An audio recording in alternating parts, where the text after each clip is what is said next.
สบายดีฝันเห็นรถผลทำนายว่าการเสี่ยงโชคทิศเหนือเป็นทิศมงคลสำหรับเจ้าให้ระวังการเจ็บปวดข้อกระดูกปวดหลังปวดแอว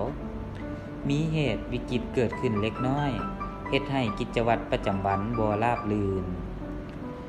ด้านความรักคนโสดมีเพื่อนแปลกหน้าใหม่ๆเข้ามาอยู่เสมอเฮ็ดให้บ่เหงาใจเจ้าจะพบคนต่างเพศที่มีลักษณะต้องตาต้องใจบ่ว่าเจ้ายังโสดหรือบ่ก็ตามดวงการเงินการงานมีคนจะจ้องทำให้หรือลักเครื่องต้องระมัดระวังให้ดีจะหาเงินได้ก้อนใหญ่จากกิจการที่เจ้าเฮ็ดอยู่และอาจจะมีผู้มาร่วมลงทุนกับเจ้าเพิ่มหลายขึ้นแต่ให้ระวังเรื่องการแบ่งปันผลประโยชน์ที่บ่ลงตัวกิจการทั้งปวงซึ่งต้องมีความสัมพันธ์หรือต้องติดต่อกับต่างประเทศอาจมีอุปสรรคเพราะการสื่อสารที่บ่เข้าใจกัน